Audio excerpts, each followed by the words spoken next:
quem coloca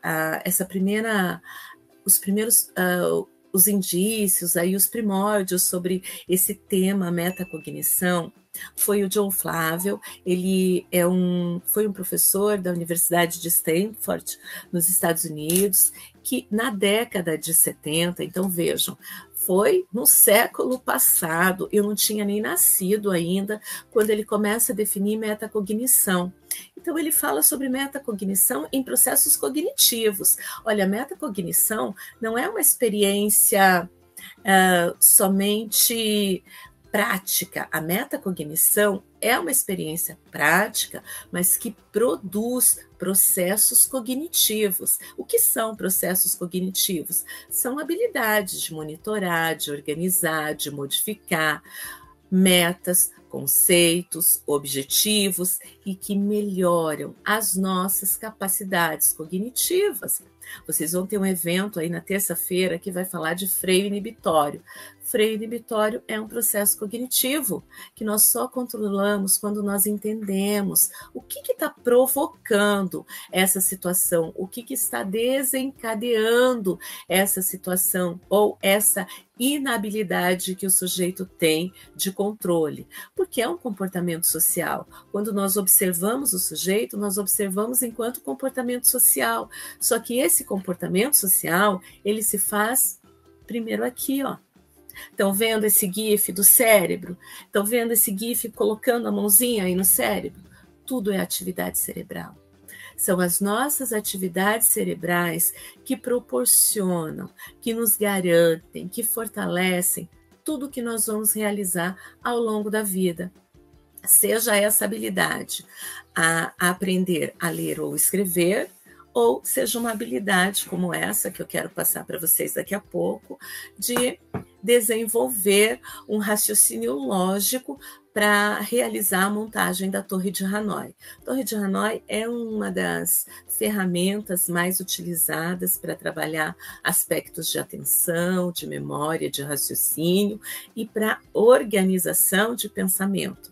Hoje eu vou fazer com vocês, eu quero mostrar a Torre de Hanoi, porque eu gosto desse recurso como recurso didático, mas eu chamo a atenção para essa ferramenta em sala de aula. Essa ferramenta em sala de aula, ela, além de trabalhar aí tarefas como ler, calcular, organizar o pensamento, que é uma habilidade da metacognição, ela nos ajuda a utilizar e a organizar conceitos básicos.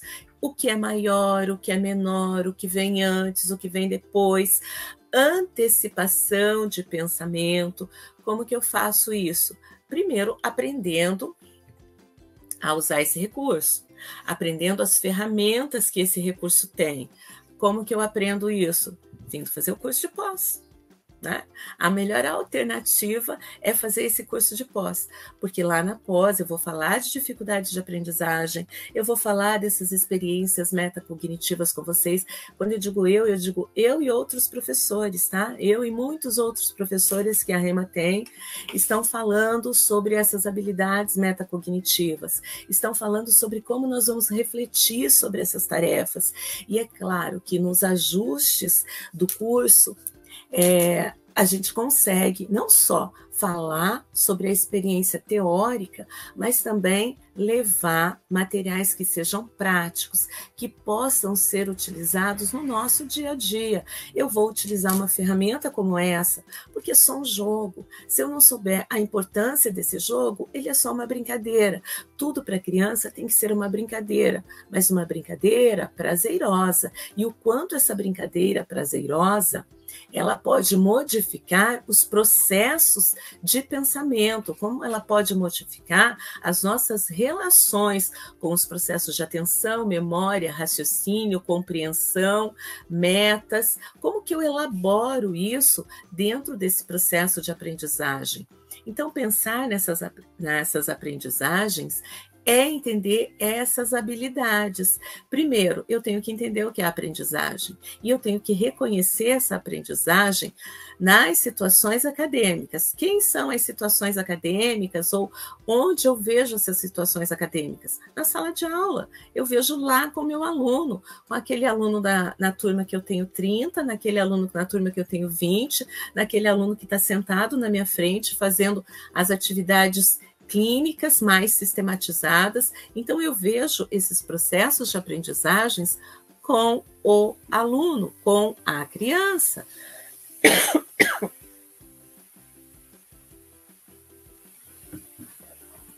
E tudo que nós vamos utilizar são ferramentas. Ferramentas que proporcionam e que provocam sempre novas condições de aprendizagens, novas conexões. Essas ferramentas, elas têm por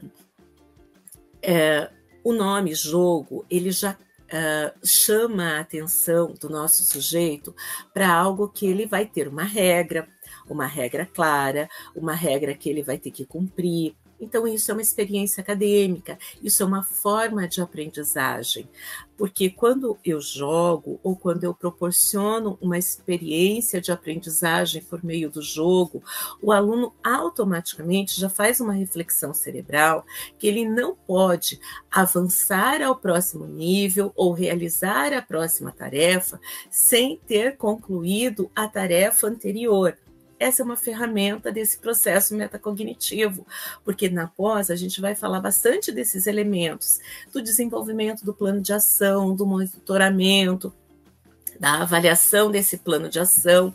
E quem faz isso? É o próprio sujeito, só que ele não faz isso sem ter as condições. Nós temos que oferecer os suportes de aprendizagem, enquanto técnicos, enquanto professores, mas para oferecer, eu tenho que entender. Então, para entender, uma das disciplinas que nós vamos brincar bastante com isso é na de avaliação de intervenção das funções executivas e metacognitivas. Nessa disciplina, parte do que eu estou falando aqui, eu também digo nessa disciplina. Eu digo assim, olha, vamos lá, a gente precisa entender a avaliação. Primeiro eu tenho que entender que a avaliação não é aquele conceito de avaliação de papel. A avaliação de papel é uma ferramenta utilizada por muitas escolas, é uma ferramenta importante no trabalho acadêmico, é uma ferramenta que vai valorar, vai quantificar. Então, eu tenho essa ferramenta como parte de um processo de avaliação. Só que quando eu estou falando da intervenção, avaliação e intervenção das funções executivas, eu não posso só quantificar, eu não posso oferecer um papel que me dê uma expertise aí se a criança acertou ou se ela errou. Eu tenho que entender em que momento ela está da aprendizagem, onde se efetiva aquele primeiro fazer.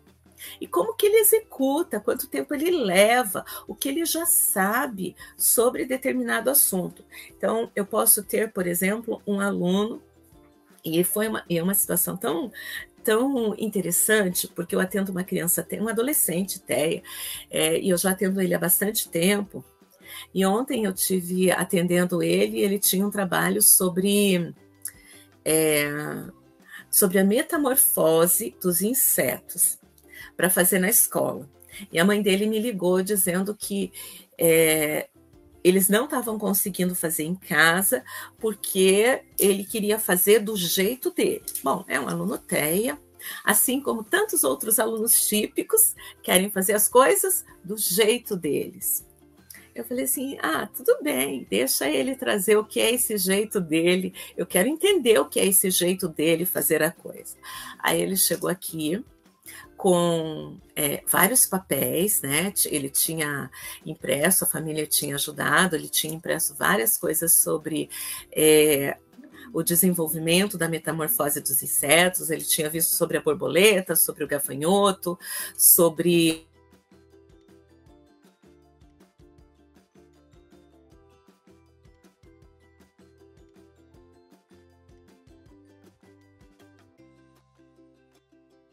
Oi, professora, tá aí?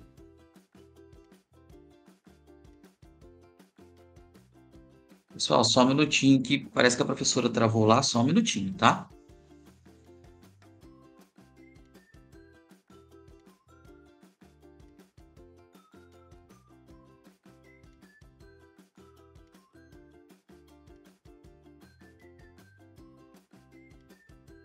O objetivo do psicopedagogo trabalhar com tarefas escolares, mas neste caso, a magia se deu porque nós desenvolvemos um plano de ação.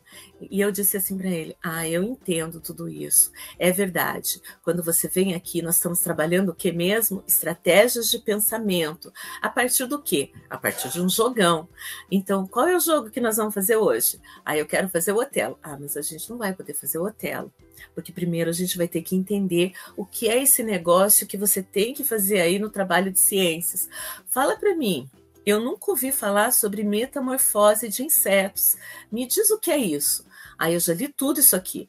Mas me conta, eu não sei. Faz muito tempo que eu estudei ciências.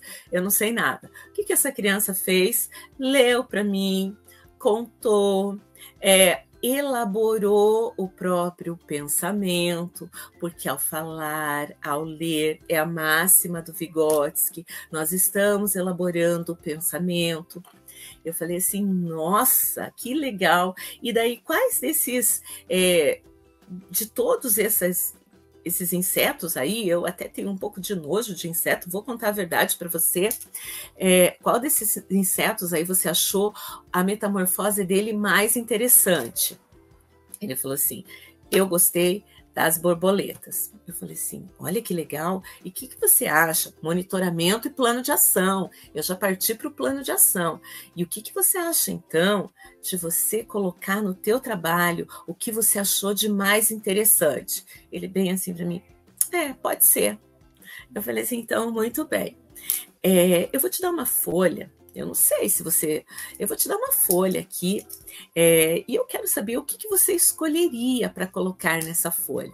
Aí ele escolheu o desenho, o primeiro desenho, que era um quadro com borboletas, né? Desde a pulpa até a transformação da borboleta. E eu falei assim, nossa, que legal. Então é esse o desenho que você começaria o teu trabalho? É sim. E o que mais você acha que você tem que colocar nesse trabalho? Eu já estou na parte de como resolver as tarefas. Como que eu vou pontuando com o aluno resolver uma tarefa? Eu não estou fazendo, mas eu estou auxiliando na organização desse plano de ação. Então, primeiro eu descubro o que ele quer, depois ele escolhe, ele faz escolha daquilo que ele já leu, que ele compreendeu. E aí ele escolheu, ele falou assim, eu tenho que escrever um pouco, porque a professora disse que tem que ter desenho e tem que ter escrita. Então, o trabalho tem que ter duas coisas, tem que ter desenho e tem que ter escrita. Então, de tudo que você leu, o que você acha interessante colocar nesse trabalho? O que você acha que os seus amigos ainda não sabem sobre a metamorfose das borboletas? Daí ele escolheu lá 2 parágrafos dos textos que ele tinha escrito, que ele tinha trazido. Eu olhei e falei assim, bom, por que você acha que esses 2 parágrafos são interessantes? A avaliação. Quem faz a avaliação é o técnico junto com a criança. Por que você acha que esses 2 parágrafos são interessantes? Porque olha só, porque aqui eu estou dizendo como que a borboleta ela se transforma. E eu estou dizendo que existem 2 tipos aí de metamorfose. Eu falei assim, nossa, que legal. E o que mais que você tem que fazer? Eu tenho que escrever isso. Então, muito bem. Então, o que você vai fazer aí nas suas folhas? Eu vou marcar aquilo que eu tenho que escrever, que eu tenho que copiar no meu trabalho, que eu tenho que levar para o conhecimento da minha sala de aula. Mas eu não gosto de copiar. Eu sei, verdade. É difícil.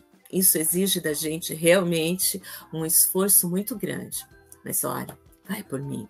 Se você fizer esse trabalho aí com a sua letra, você não acha que você vai merecer um notão? Se eu fizer com a minha letra, eu acho que a professora vai me dar um notão. Então, o que eu fiz? Ajudei a criança a desenvolver um plano de ação, entender como que ela teria que fazer esse trabalho, avaliar que tipo de trabalho ela teria que fazer, se era só por colagem ou se ela teria que fazer também a escrita desse trabalho. Quando nós lemos, compreendemos, escrevemos, nós elaboramos ainda mais os nossos processos cognitivos. Então, tudo isso é metacognição. É fazer junto com o outro de uma forma com que ele consiga resolver e sinalizar com ele o que é mais importante. O que ele levou daqui? Ele não levou o trabalho pronto, mas ele levou uma folha com o que ele iria colar, quais eram os 2 parágrafos que ele iria escrever. E para finalizar essa ideia, eu falei para ele que, olha, o trabalho só ia ficar bonito se esse trabalho tivesse uma capa contendo o nome da escola, a disciplina, que é a disciplina de ciências, e a coisa mais importante que tinha que ter nesse trabalho era o nome desse aluno. Então, se ele quisesse, antes da gente fazer um jogão, a gente poderia fazer a capa do trabalho. Aí ele fez, eu falei, e eu voltei novamente no plano de ação. Qual é a parte mais importante do trabalho? Aí ele falou para mim que era saber sobre as borboletas. Eu falei assim, é isso aí, é importante, é o conteúdo, você tem que saber sobre a metamorfose. Mas a parte mais importante é colocar quem fez esse trabalho. Quem fez esse trabalho? Coloca seu nome aí, bem bonito. Aí ele escreveu, gente, ele escreve tudo em caixa alta, com espaços irregulares ainda. Ele é um aluno TEA, mas ele escreveu o nome dele completo. Eu falei assim, tá bom, olha, ficou muito bonito. E agora, o que a gente tem que fazer? Escrever o nome da escola. Então, escreva o nome da escola. E agora, de quem é esse trabalho? Para quem você vai estar entregando? Para a disciplina de ciências, eu acho que ele escreveu só a palavra ciências lá. Eu falei, muito bem. E o que você acha da gente ilustrar essa capa aqui? Começar com uma ilustração? Pode ser. Você consegue fazer essa ilustração? Consigo. Você precisa de algum material? Preciso. Eu preciso de todos aqueles lápis. Daí ele me mostrou os lápis de cor, mas ele queria os lápis de cor novos. Assim, não tem problema, a gente pega os lápis de cor e você faz para mim aí o seu primeiro desenho. Então, esse menino, nesse momento, ele organizou e sistematizou todos esses conteúdos. Isso é metacognição, isso é trabalhar em sala de aula, isso é trabalhar no espaço terapêutico, como a gente organiza o sujeito dentro das suas capacidades, como que você brinca com isso, fazendo com que o sujeito caminhe dentro de um processo. Gente, é um sujeito TEA, que tem dificuldade na escrita. Então, quando ele tem essa dificuldade, ele precisa compreender. E ele fez essa compreensão. Ele vai chegar lá na aula, ele vai ter que terminar o trabalho dele, que ele não fez aqui, mas ele vai chegar lá na aula e se a professora perguntar para ele como que é esse processo de metamorfose das borboletas, ele vai saber contar certinho. Olha, começa por aqui, passa por aqui, acontece esse elemento e no final nós temos aí uma borboleta transformada. Contei para vocês um exemplo. E eu vou contar muitos exemplos, já vou para o jogo, tá? Contei para vocês um exemplo do que nós podemos fazer. Esse exemplo aconteceu ontem. Então, metacognição é compreender tudo isso, mas isso não é uma experiência que vale para todos os sujeitos. Então, para um aluno TOD, eu tenho que contar uma outra experiência para vocês. Como que eu conto isso? Falando dessas habilidades, desse processo metacognitivo, como se dá isto em cada um dos sujeitos nas disciplinas. Então, o curso de psicopedagogia, ele nos fortalece de uma forma a ampliar os conhecimentos que nós já sabemos e fornecer subsídios, na grande maioria das vezes, com recursos práticos. Eu digo grande, porque nem todas as vezes será assim. Oferecer subsídios para que o nosso aluno caminhe sozinho. O objetivo do psicopedagogo é fazer com que o aluno caminhe sozinho. O objetivo do professor em sala de aula é fazer com que o aluno tenha autonomia, caminhe sozinho. Então, eu vou deixar mais curiosidades para a gente conversar lá na pós de psicopedagogia, tá? Então, é um convite para vocês mesmo fazer o curso, ir lá na Rema, entrar no link, fazer o cadastro lá na página, para vocês continuarem recebendo aí esses conteúdos. Então, se cadastrem. A gente tem trabalhado muito no sentido de oferecer o que está saindo com relação a todos os conteúdos de ciência e como trazer isso para a sala de aula. Para isso, você precisa ser aí um desses alunos que frequentam o site da Rema, que vão lá, que veem todos os cursos que são fornecidos, e são cursos gratuitos. Eu adoro assistir os professores falando, quando eu tenho essas disponibilidades, é muito bom ver o que as pessoas já aprenderam e estão aprendendo, quem são os autores que estão sendo estudados, porque assim nós reelaboramos também o conhecimento que nós já temos. E nós temos muito conhecimento. Só que ao pensar junto com o outro, nós melhoramos as nossas estratégias. Isso é metacognição. É ter reflexões que são reflexões ativas sobre o próprio conhecimento. Aqui eu coloquei para vocês, então, o jogo Torre de Hanoi. Então, o que esse jogo estimula? Ele estimula atenção, foco, concentração. Ele exige destreza e agilidade. Esse jogo está lá nas estratégias para a gente trabalhar com crianças com dificuldades de aprendizagem, seja na clínica ou na escola. Dentro da formação, eu digo que, olha, a gente pode ter o jogo comprado, como esse que vocês estão vendo aqui, de MDF, ou esse outro modelo aqui que vocês estão vendo, que é de EVA, mas na pós eu digo que eu vou voltar para vocês, que eu vou mostrar como se faz esse jogo. Então eu vou pedir ele já até me tirou, pôr a tela grande para eu mostrar como é que o jogo faz. Tem uns mosquitinhos passando aqui, tá?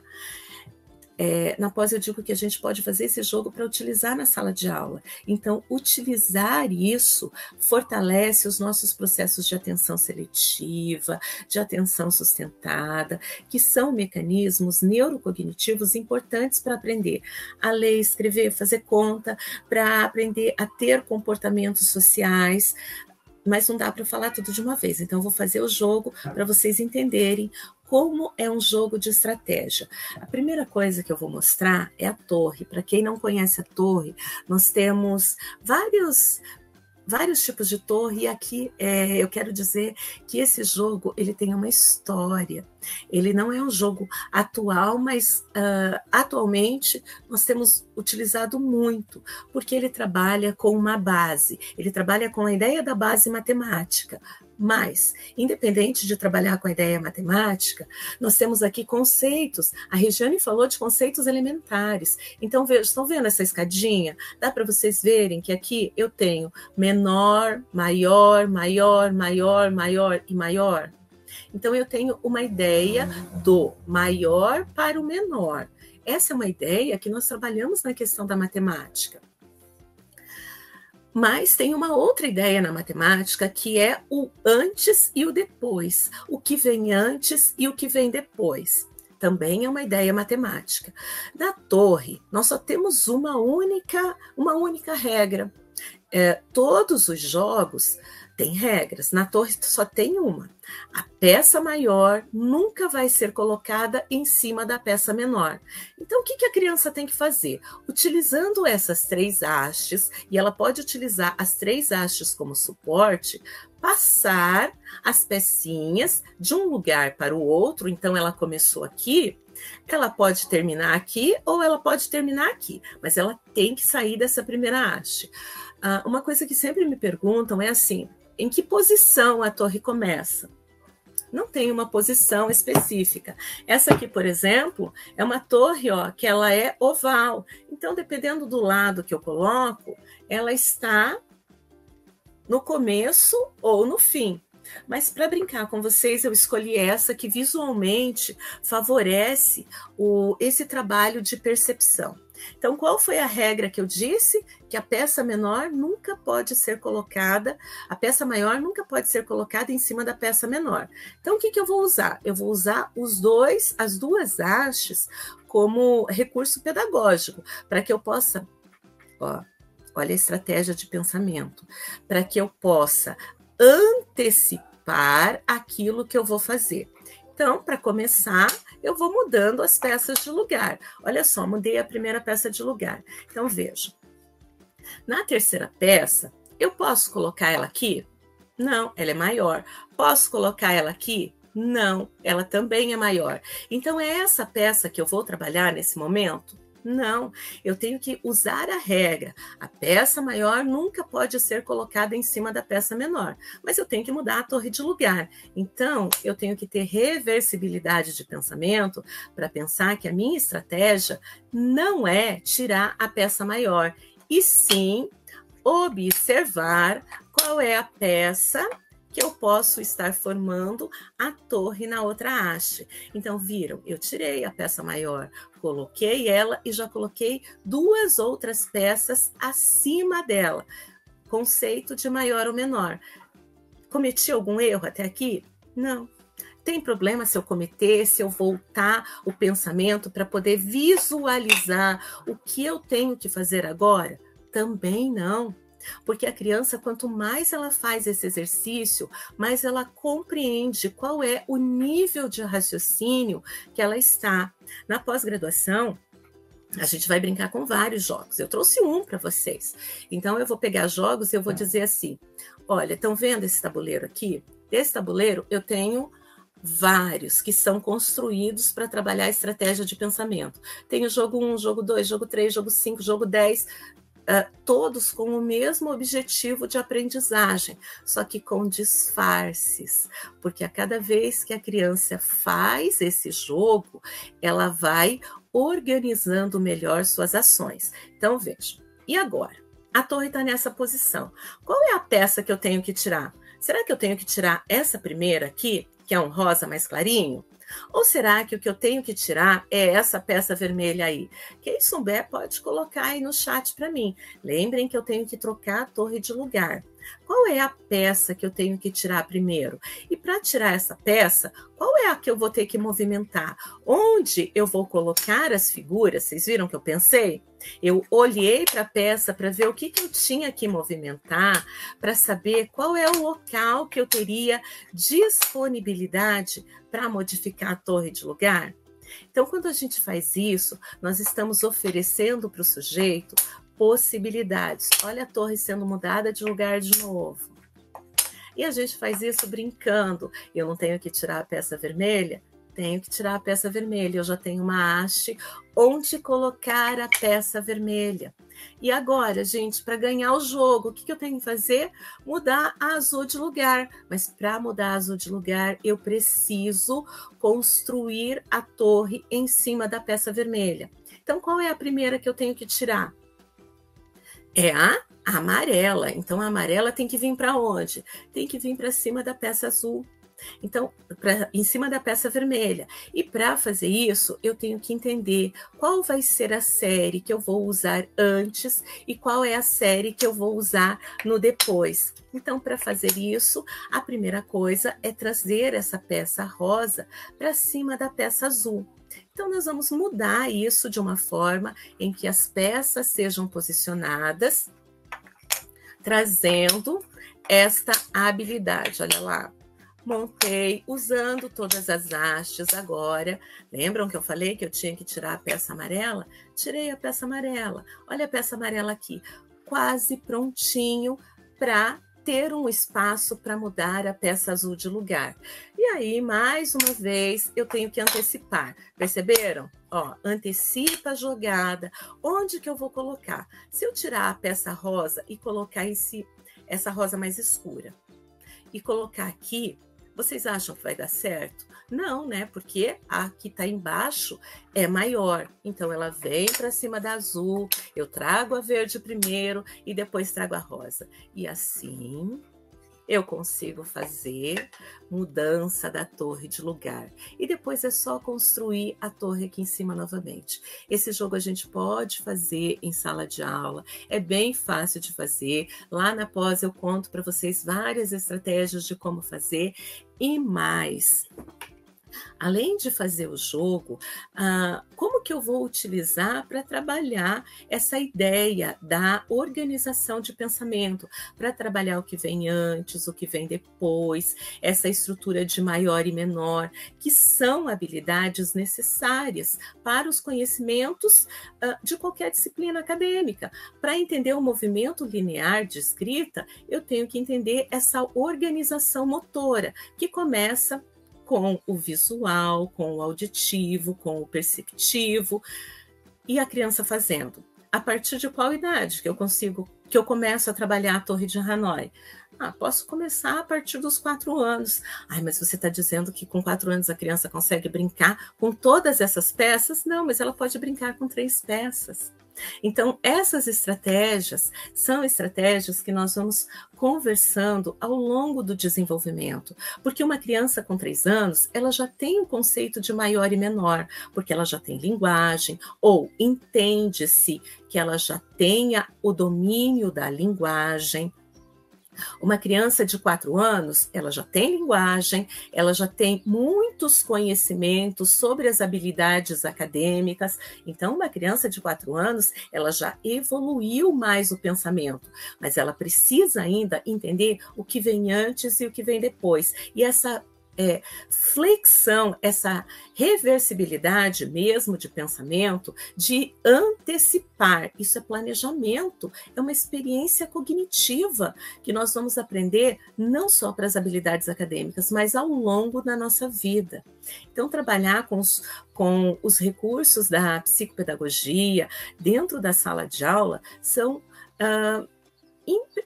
imprescindíveis no momento atual, porque não dá mais para aprender só com a experiência da voz do professor, do giz no quadro, do caderno. Nós temos que oferecer suportes de aprendizagem, e esses suportes de aprendizagem são oferecidos aí a partir dessas relações com o jogo.